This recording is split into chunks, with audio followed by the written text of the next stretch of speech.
आपका जो प्लेटफॉर्म है बहुत ही अच्छा है। इससे आप टॉपर्स का इंटरेक्ट करा रहे हो स्टूडेंट्स के साथ में, जो काफ़ी हेल्पफुल होगा। या उनके कुछ पर्सनल डाउट है वो जो पूछ नहीं पाते हैं वो डायरेक्टली क्लियर हो जाते हैं उनके during the preparation of examination. तो ये काफ़ी हेल्पफुल रहेगा और आप मतलब अच्छा कर रहे हो। और अगर टॉपर से डायरेक्टली इंटरेक्शन करवा रहे हो स्टूडेंट का तो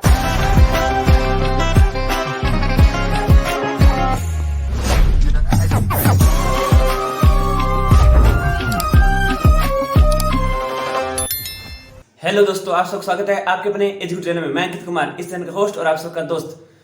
मैंने आप सबके लिए ऑल इंडिया के एग्रीकल्चर टॉपर्स के इंटरव्यू सीरीज स्टार्ट की है, जिसमें मैं आपको लगातार आईसीएस, जेआरएफ, एसआरएफ, बीएचयू और other agriculture competitive exam selected student से मिलाता जा रहा हूँ। इस में आज हमारे साथ है गेट 2022 के टॉपर मिस्टर प्रदीप शर्मा जी। इन्होंने ऑल इंडिया के अंदर सेकंड रैंक सिक्योर किया है और इन्होंने बीटेक एग्रीकल्चर जेएनके जबलपुर से कंप्लीट किया है। तो आज इनसे जानेंगे कि अब अपने आगे की पढ़ाई कैसे करेंगे और इस एग्जाम को किस तरह क्लियर किया और एग्रीकल्चर इंजीनियरिंग वाले स्टूडेंट्स इस एग्जाम को कैसे क्रैक कर सकते हैं। पूरा ए टू जेड इन्फॉर्मेशन मिल जाएगी, इसलिए इस वीडियो को पूरा लास्ट तक जरूर देखिएगा।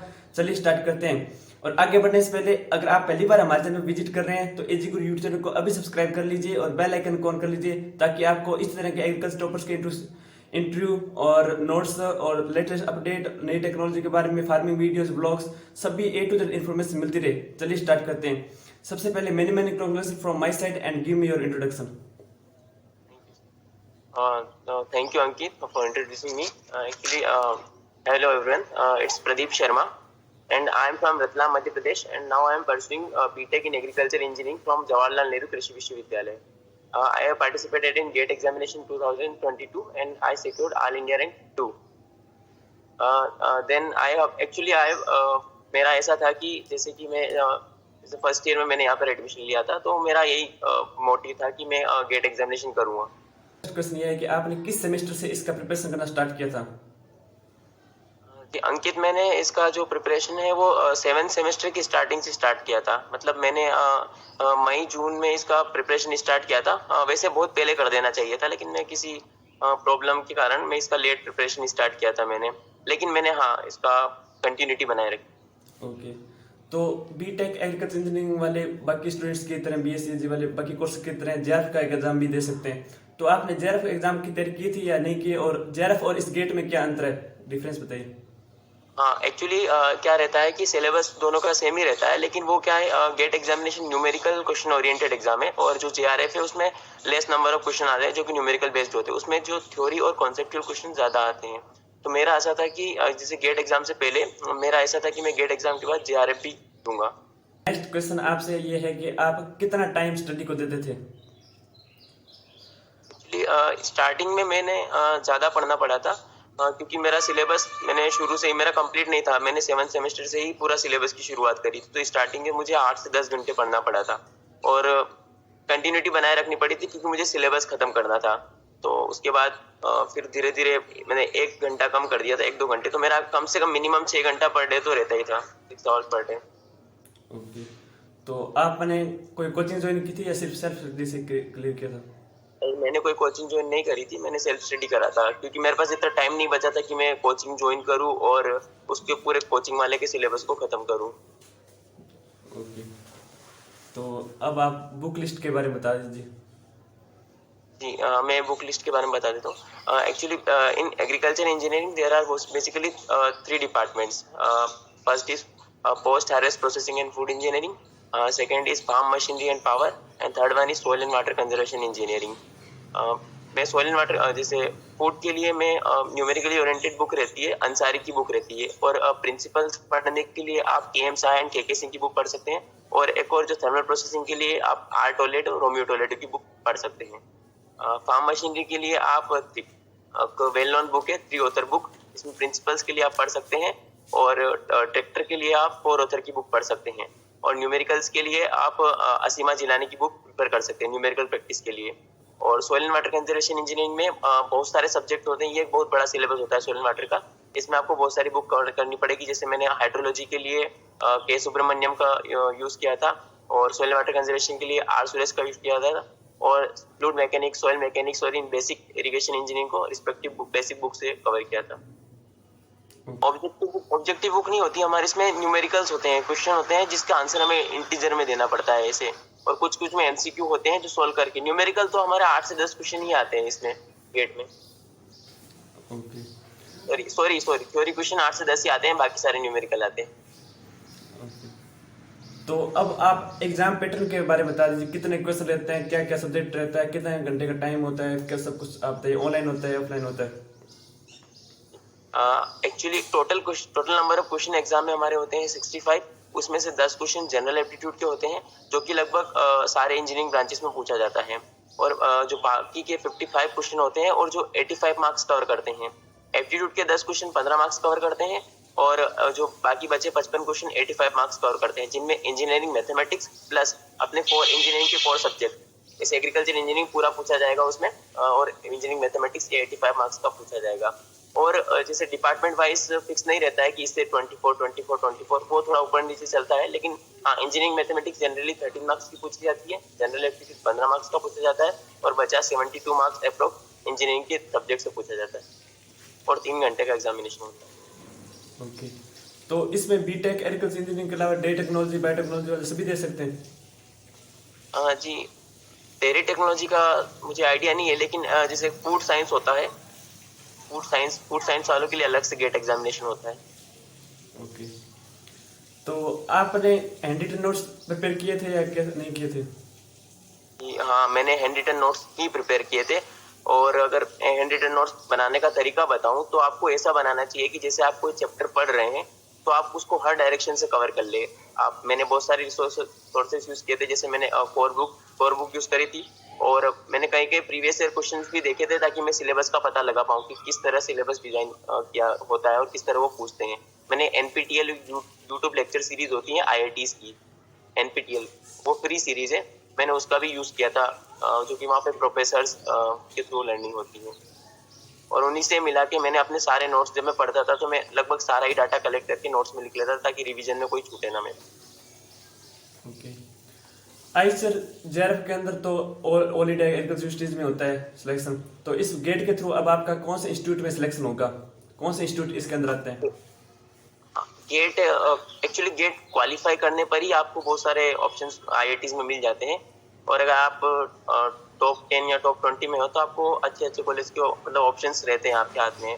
बेसिकली लगभग आईआईटीज, बहुत सारे आईआईटीज, लगभग 5 to 6 आईआईटीज रहते हैं इसमें, जिनमें अपने एग्रीकल्चर इंजीनियरिंग के कोर्सेज कहीं ना कहीं मिल ही जाते हैं।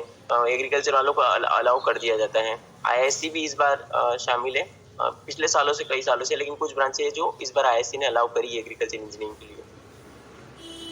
ओके। तो इस एग्जाम के थ्रू केवल आईआईटी के अंदर जा सकते हैं? जैसे पीएयू के अंदर बीटेक एग्रीकल्चर इंजीनियरिंग होता है, बाकी के अंदर होता है, तो उसके अंदर नहीं जा सकते? उसके थ्रू जेआरएफ का एग्जाम ही देना पड़ेगा? नहीं, जैसे एक उदयपुर कॉलेज है, एक एग्रीकल्चर इंजीनियरिंग टेक्नोलॉजी का, तो उदयपुर कॉलेज आप गेट के थ्रू ले सकते हैं, लेकिन सारे जो जिनमें जेआरएफ के थ्रू एंट्री होती है वहां पर आप गेट के थ्रू नहीं जा सकते। ओके।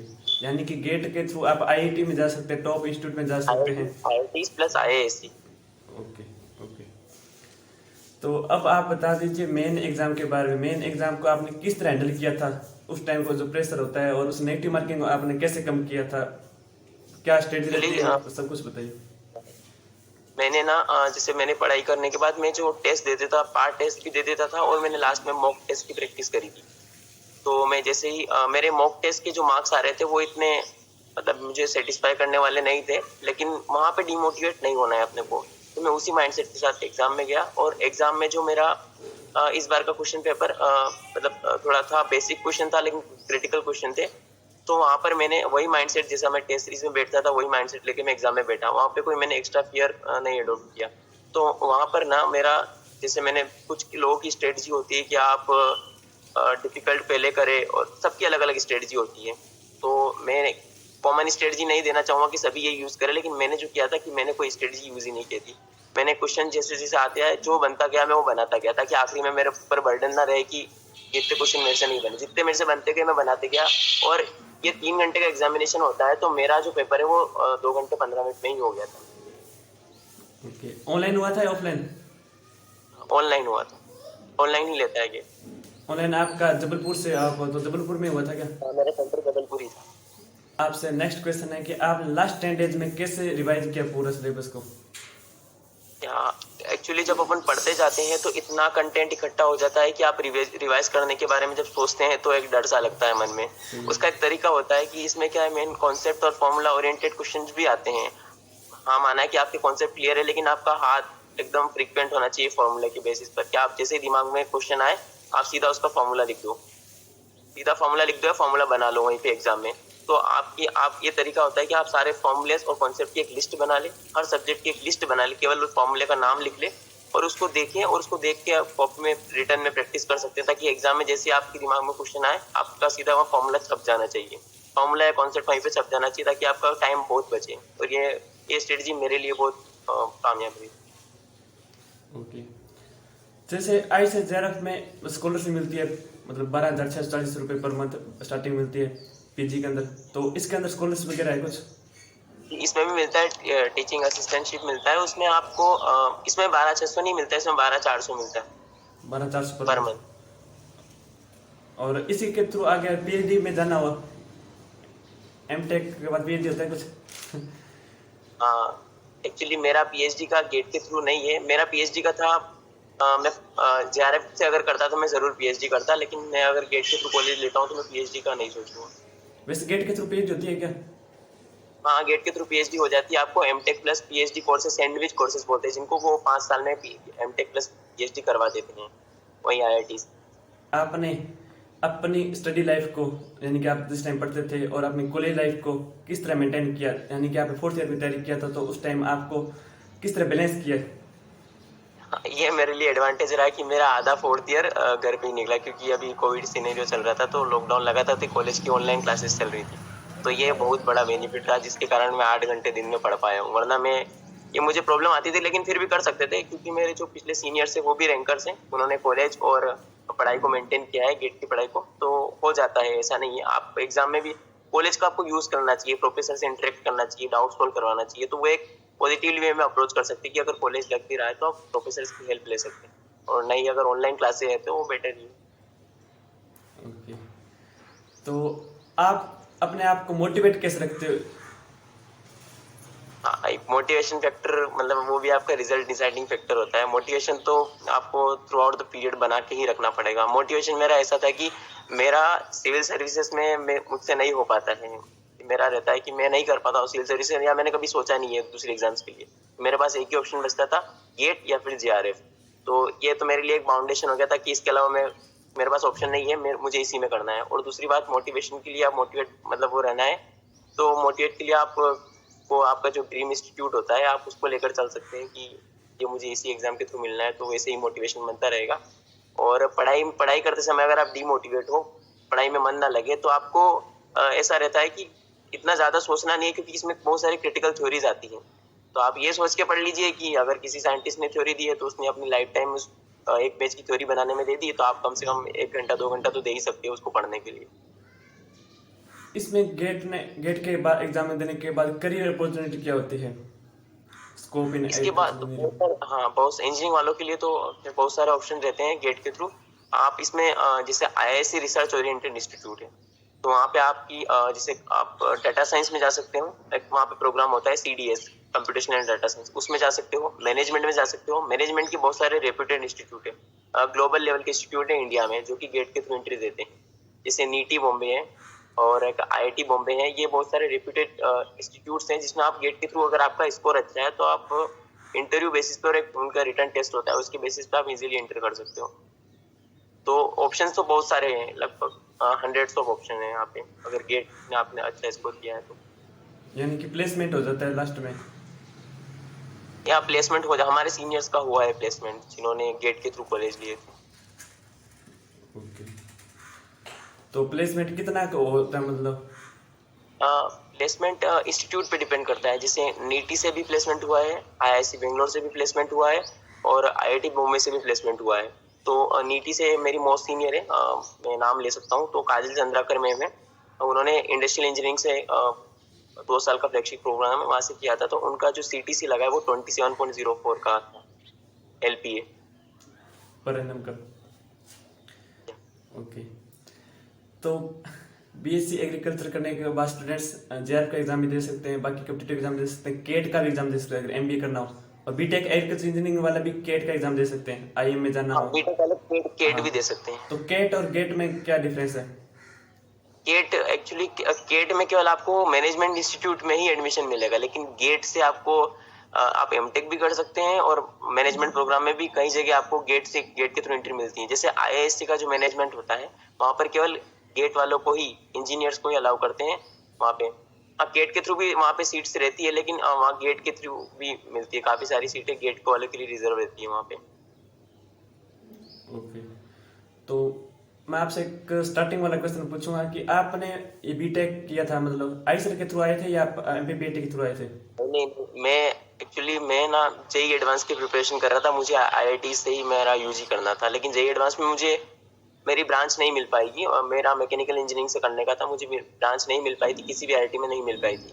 तो फिर मैंने एमपीपीएटी दिया था। तो एमपीपीएटी मैंने ऐसे ही दिया था, लेकिन उसमें स्कोर अच्छा हुआ था, तो फिर मैंने ये कॉलेज ले लिया। एक्चुअली एग्रीकल्चर इंजीनियरिंग में मेरा स्टार्टिंग से वो मोटा नहीं था कि मैं एग्रीकल्चर इंजीनियरिंग ही करूँ, लेकिन जब से मैं कॉलेज में आया हूँ फर्स्ट ईयर के बाद सेकेंड ईयर में, मुझे यहाँ के जो कोर्स करिकुलम के बारे में पता चला, यहाँ पर पढ़ाते क्या है, तो मेरा इंटरेस्ट वैसे ही डेवलप होने लगा था, क्योंकि मेरा बैकग्राउंड भी एग्रीकल्चर और एग्रीकल्चर इंजीनियरिंग दोनों का बैकग्राउंड है मेरा। ओके, तो अब आप बताइए, आप एग्रीकल्चर इंजीनियरिंग से करें, बाकी सिविल इंजीनियरिंग बहुत सारी इंजीनियरिंग होती है, तो आप एग्रीकल्चर में आ गए, तो स्टूडेंट्स को बताइए कि एग्रीकल्चर इंजीनियरिंग में आने के बाद आपको क्या लगता है, क्या स्कोप, क्या अपॉर्चुनिटी, क्या संभावना है इसके अंदर, मतलब आना चाहिए नहीं आना चाहिए इसमें? अगर आप एग्रीकल्चर इंजीनियरिंग में आ गए हो और आप एक्चुअल में इंजीनियरिंग करना चाहते तो जैसे आप एक आईआईटी का ड्रीम रहता है बहुत सारों के लिए, तो एक गेट जो एग्रीकल्चर में है वो रिलेटिवली अदर ब्रांचेस से इजी होता है। इजी इसलिए होता है क्योंकि पार्टिसिपेंट्स कम होते हैं। पार्टिसिपेंट्स इतने कम होते हैं कि जैसे इस बार केवल 2400 कैंडिडेट्स ने पार्टिसिपेट किया था, तो उनके लिए बहुत इजी रहता है गेट। तो एग्रीकल्चर इंजीनियरिंग बहुत एक अच्छा ब्रांच है, और यहाँ पे ऑप्शंस, मतलब आपकी बीटेक के बाद बहुत सारे ऑप्शंस कंपेरेबल, मतलब अदर ब्रांचेस के कंपेरेटिवली ज्यादा ऑप्शन है बीटेक एग्रीकल्चर वालों की। ओके, तो आप जो स्टूडेंट्स इसको जूनियर्स को इस वीडियो को देख रहे हैं, मैं आपको बताना चाहता हूँ, आप अपने 12th के बाद आईसीएल एग्जाम के थ्रू ऑल इंडिया की सभी एग्रीकल्चर यूनिवर्सिटी में जा सकते हैं, जिसमें टॉप यूनिवर्सिटी के अंदर एमपीयूटी, बीएयू या इस जिनके बाकी यूनिवर्सिटी के अंदर आप बीटेक में एडमिशन ले सकते हैं। पूरे इंडिया में होता है सिस्टम, और आप जिस स्टेट से बिलोंग कर रहे हैं, जैसे राजस्थान में तो जेट का एग्जाम, मध्य प्रदेश के एमपीपीएटी का, लेकिन अब नहीं होगा, वाइस से होगा, और बाकी के अंदर आप तो उसके द्वारा भी आप उसका बीटेक में एडमिशन ले सकते हैं। बीटेक करने के बाद आपके पास ऑप्शन रहता है, आप पीजी के लिए जेआरएफ का एग्जाम दे सकते हैं और केट का एग्जाम दे सकते हैं। अगर मैनेजमेंट एमबीए करना चाहते हैं तो आप गेट का एग्जाम दे मैनेजमेंट के लिए आप केट का दे सकते हैं, और बीटेक एमटेक करना चाहते हैं तो गेट का एग्जाम दे सकते हैं, और अगर कोई जॉब में जाना चाहते हैं तो उसके थ्रू जा सकते हैं। यानी कि अपॉर्चुनिटीज बहुत है। अगर आप आईआईटी की तैयारी की, आपने आईआईटी एग्जाम दिया अभी तक और उसमें आपका सिलेक्शन नहीं हुआ है, तो आप इसमें आ जाइए। मैं आपको बोल रहा हूँ, इसमें 100% अपॉर्चुनिटी मिलेगी आपको, आपका करियर। अगर आपको वही अगर कंटिन्यूटी यहाँ रखेंगे तो आपका श्योर है हो ही जाएगा। हाँ, उसमें उतना मेहनत के, इसमें थोड़ी सी मेहनत, आईआईटी की बजाय थोड़ी सी मेहनत कर लोगे तो आप इसमें आराम से गुड्स रैंक सिक्योर कर लोगे इस एग्जाम में। हाँ, आप अच्छी जगह जा सकते हैं। अच्छा, तो अब आप बताइए, what is your future plan? मेरा फ्यूचर प्लान डिपेंड करेगा मुझे कौन सी ब्रांच मिलती है। मैंने 4 ब्रांचेस के लिए अप्लाई किया है, उनका रिजल्ट अप्रैल में आएगा, तो उस पर डिपेंड करता है मेरा फ्यूचर प्लान क्या। एक्चुअली मेरा फ्यूचर प्लान कुछ दूसरा था, गेट एग्जामिनेशन के बाद में कुछ थोड़ा सा चेंज हुआ है।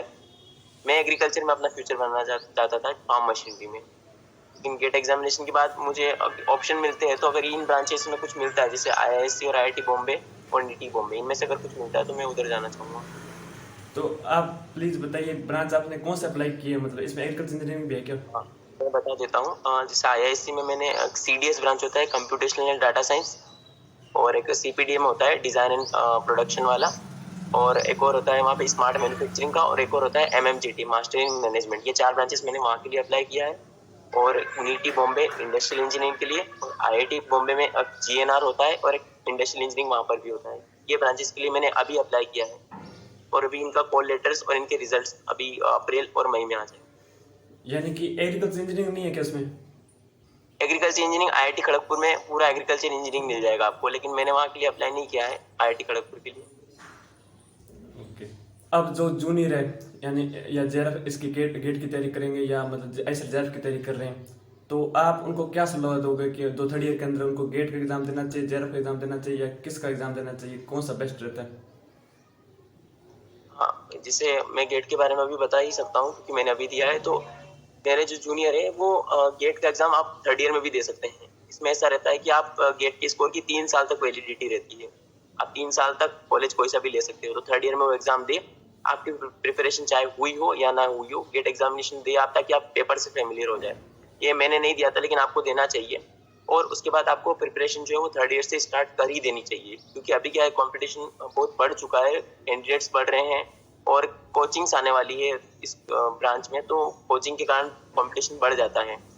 तो आपको थर्ड ईयर से ही प्रिपरेशन शुरू कर देना चाहिए। और आपको कंटिन्यूटी एंड रिवीजन, दो चीजें हैं जो इस रैंक डिसाइडिंग फैक्टर होती है। ओके, यानी कि 3 बार ऑप्शन होता है, आप थर्ड ईयर में दे सकते हैं, फोर्थ ईयर में दे सकते हैं, और 1 साल बाद भी दे सकते हैं गेट में। नहीं, हाँ दे तो सकते ही है, लेकिन मेरा 3 साल का मतलब ये था कि जैसे आपने थर्ड ईयर में एग्जाम दिया तो आप उसी स्कोर के बेसिस पे आप 3 साल तक कोई एग्जाम ना दे, लेकिन 3 साल बाद भी आप कॉलेज दे सकते हैं। जैसे मैंने अभी गेट दिया है तो मैं 3 साल तक कुछ ना करूँ और 3 साल बाद बिना गेट के मैं एग्जाम एडमिशन ले सकता हूँ एमटेक में, बिना गेट के, इसी स्कोर के बेसिस पर। ओके, बहुत ही बढ़िया। आई होप आपके सभी सारे डाउट्स, सवालों का जवाब मिल गया होगा। फिर भी अगर आपके मन में कोई सवाल जो इस वीडियो को देखोगे, आप जूनियर या कोई भी बैचमेट है, कोई जूनियर सीनियर है हमारे, तो आप नीचे कमेंट बॉक्स में जरूर लिख दीजिएगा कि आपको कोई भी सवाल हो, कन्फ्यूजन, तो आप कमेंट्स का रिप्लाई मिल जाएगा। और आपको अगर बुक्स परचेज करनी हो तो उसका भी लिंक नीचे मिल जाएगा, ऑनलाइन कैसे परचेज करना होगा आपको, गूगल उसका अमेजन स्टोर का लिंक नीचे मिल जाएगा। तो अब प्रदीप जी, आपने मेरे सभी सवालों का बहुत अच्छी तरह से जवाब दे दिया है। फिर भी कुछ रह गया जो अपकमिंग जूनियर्स के लिए, इसके एस्पेक्ट्स के लिए इम्पोर्टेंट हो, कुछ आपने बात नहीं बताई हो, कुछ क्या मतलब सावधानी रखनी चाहिए, वो आप बता दीजिए। यस, मेरा एक ये कहना रहेगा कि आप शॉर्ट नोट्स किसी और के नोट्स से ना पढ़े, आप लाइब्रेरी से बुक इशू कराइए, खुद के नोट्स बनाइए, टाइम दीजिए, स्टार्टिंग में इनिशियली टाइम दीजिए, तो आपका कंटेंट इतना ब्यूटीफुल हो जाएगा, अट्रैक्टिव हो जाएगा कि आपको मजबूर हो जाओगे आपको पढ़ने के लिए उसको। और अपने कंटेंट में बिलीव रखिए कि आप जो पढ़ रहे हैं वो उसकी मतलब रिस्पेक्ट करिए। ऐसा नहीं है कि ये फर्जी है, ऐसा नहीं, दूसरे से कंपेयर मत करिए, उसकी रिस्पेक्ट करिए, वो वैसे ही आपको समझ में आएगा। थैंक यू अंकित, आपका जो प्लेटफॉर्म है बहुत ही अच्छा है। इससे आप टॉपर्स का इंटरेक्ट करा रहे हो स्टूडेंट्स के साथ में, जो काफ़ी हेल्पफुल होगा। या उनके कुछ पर्सनल डाउट है वो जो पूछ नहीं पाते हैं वो डायरेक्टली क्लियर हो जाते हैं उनके during the preparation of examination. तो ये काफ़ी हेल्पफुल रहेगा। और आप मतलब अच्छा कर रहे हो, और अगर टॉपर से डायरेक्टली इंटरेक्शन करवा रहे हो स्टूडेंट का तो। Okay, thank you so much for your giving me valuable time. Thank you, bye.